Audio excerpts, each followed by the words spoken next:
الحمد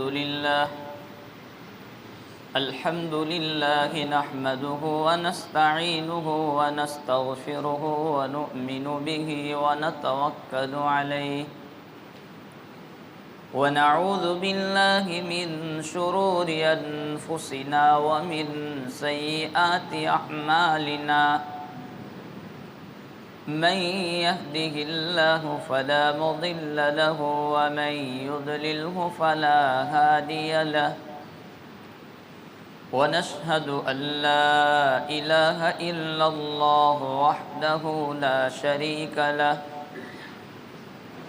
ونشهد أن سيدنا ومولانا محمدا عبده ورسوله صلى الله تعالى عليه وعلى آله وأصحابه وبارك وسلم تسليما كثيرا كثيرا وداعيا إلى الله بإذنه وسراجا منيرا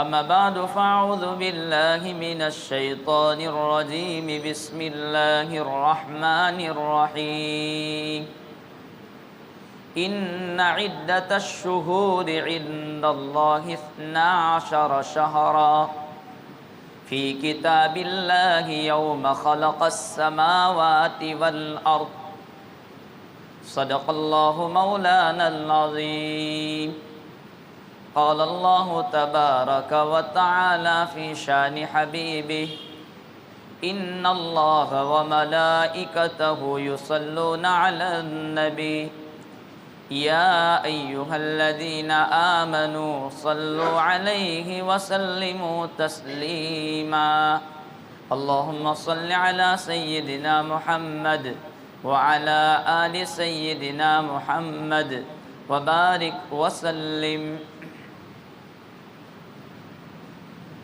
گرامی قدر علماء کرام، بزرگان محترم اور عزیز ساتھیوں، اسلامی سال کے اعتبار سے یہ پہلا مہینہ ہے جس میں ہم داخل ہو گئے ہیں۔ ایک سال ختم ہوا اور دوسرا سال شروع ہوا۔ یہ سال بھی اس کے وقت پر ختم ہو جائے گا، پھر نیا سال شروع ہوگا۔ یہ رب العالمین کا ایک نظام ہے۔ دن پورا ہوتا ہے، دوسرا دن شروع ہوتا ہے، ہفتہ پورا ہوتا ہے، دوسرا ہفتہ شروع ہوتا ہے، مہینہ پورا ہوتا ہے، نیا مہینہ شروع ہوتا ہے۔ یہ رب العالمین کا ایک نظام اس بات کی طرف اشارہ کرتا ہے کہ تمہاری زندگی بھی رفتہ رفتہ دھیرے دھیرے ایسی ہی ختم ہو جائے گی کہ آج ایک سال پورا ہوا، کل دوسرا سال شروع ہوگا۔ اس طریقے پر زندگی کا آغاز ہوتا ہے اور زندگی ختم ہوتی ہے۔ سال کی تبدیلی انسان کے لیے سبق ہے۔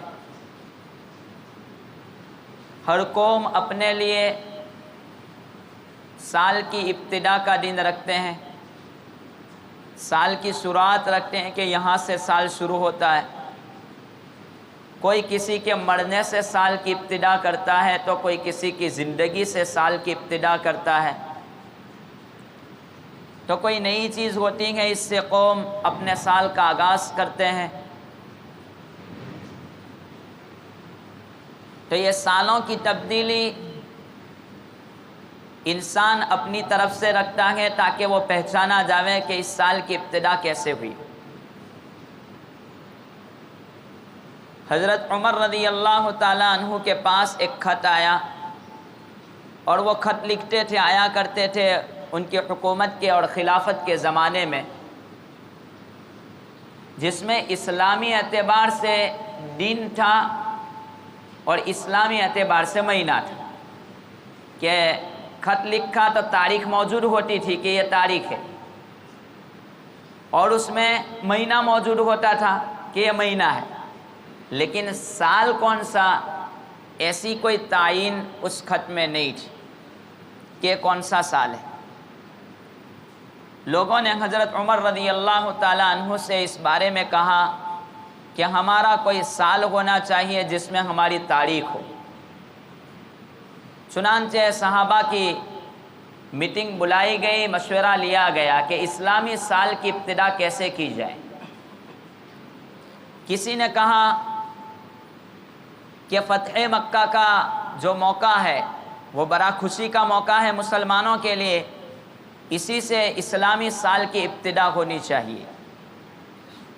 کسی نے کہا کہ نہیں، حضرت نبی پاک صلی اللہ تعالی علیہ وسلم کی نبوت اور آپ کی پیدائش سے اس کو رکھیں۔ کسی نے کہا کہ آپ کی دنیا سے تشریف لے جانے کے بعد جو وقت ہے اسی سے ابتدا کریں۔ کسی نے کہا غزوہ بدر کا موقع۔ تو یہ تمام قسم کی رائیں صحابہ کے سامنے آئی، حضرت عمر کے سامنے آئی۔ حضرت علی اور حضرت عمر رضی اللہ تعالیٰ عنہ کی ایک رائے یہ ہوئی کہ اسلامی سال کی ابتدا ہجرت سے ہونی چاہیے، اس لیے کہ صحابہ کرام رضی اللہ تعالیٰ عنہم بڑی بے کسی کے عالم میں مکہ میں زندگی گزارتے تھے، بے بسی تھی اور کفار کی طرف سے آپ کا ستانا، ظلم و ستم، یہ تمام چیزیں سامنے تھی۔ اب ایسے وقت میں اسلام کے واسطے، اپنے ایمان کو بچانے کے واسطے صحابہ نے ہجرت کی تاکہ یہ اتہاس آنے والی قوم کے لیے باقی رہے، یہ تاریخ، یہ ہسٹری آنے والی قوم اس سے سبق حاصل کریں۔ تو یہاں سے ابتدا ہونی چاہیے تاکہ آنے والی قوم گمراہ نہ ہو سکے۔ چنانچہ اس رائے پر عمل کیا گیا اور ہجری سن سے اسلام کی ابتدا ہوئی، اسلامی سال کی، کہ نبی پاک صلی اللہ تعالی علیہ وسلم کو جو حکم دیا گیا مکہ چھوڑ کر کے مدینہ جانے کا، اس سے اسلامی سال کی ابتدا ہوئی، تاکہ ہر وقت جب یہ سال شروع ہو ہجری سن، جیسے کہ اس وقت 1442 سے نکل کر ہم 1443 میں داخل ہوئے اسلامی اور ہجری سال کے اعتبار سے، تاکہ ایک سبق ذہن اور دماغ میں آ جاوے کہ یہ ہجرت سال کس اعتبار سے شروع ہوا اور اس سے ہمیں کیا سبق لینے کی ضرورت ہے۔ اور ہجرت، یہ علماء مفسرین نے لکھا ہے کہ تمام انبیاء کے ساتھ یہ واقعات پیش آئے ہیں، انبیاء کے ساتھ بھی۔ حضرت آدم علیہ السلام نے بھی ہجرت کی، ان کو جنت سے نکالا گیا، دنیا میں آئے، ان سے ہجرت کروائی گئی۔ حضرت ابراہیم علیہ السلام نے بھی ہجرت کی، اپنے باپ سے کہا کہ میں تو جا رہا ہوں، تو چھوڑ کے چلے گئے۔ حضرت یوسف علیہ السلام نے بھی ہجرت کی، کنعان شہر کو چھوڑ کر کے مصر کی طرف روانہ ہوئے۔ حضرت موسیٰ علیہ السلام نے ہجرت کی، مصر کو چھوڑا اور شام کے علاقے کی طرف حضرت موسیٰ علیہ السلام گئے۔ حضرت عیسیٰ علیہ السلام کی بھی ہجرت ہوئی، دنیا سے اپنے جسم اور روح کے ساتھ زندہ ان کو آسمان پر اٹھا لیا گیا۔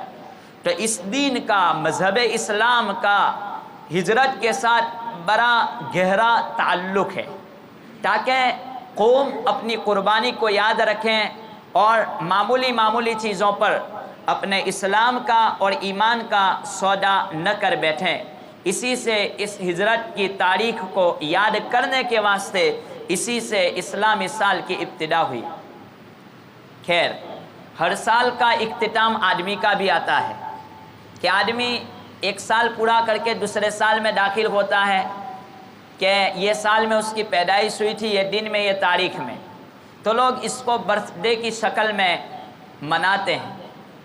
حالانکہ سال کا پورا ہو کر کے دوسرے سال میں داخل ہونا آدمی کی زندگی کے لیے عبرت ہوتا ہے کہ تو اب دنیا سے ایک سال دور ہوا، آخرت کے ایک سال قریب ہو رہا ہے، اب تجھے یہاں عبرت لینے چاہیے تھی۔ اسلام نے ایسا کوئی حکم نہیں دیا کہ آدمی ایک سال پورا ہونے کے بعد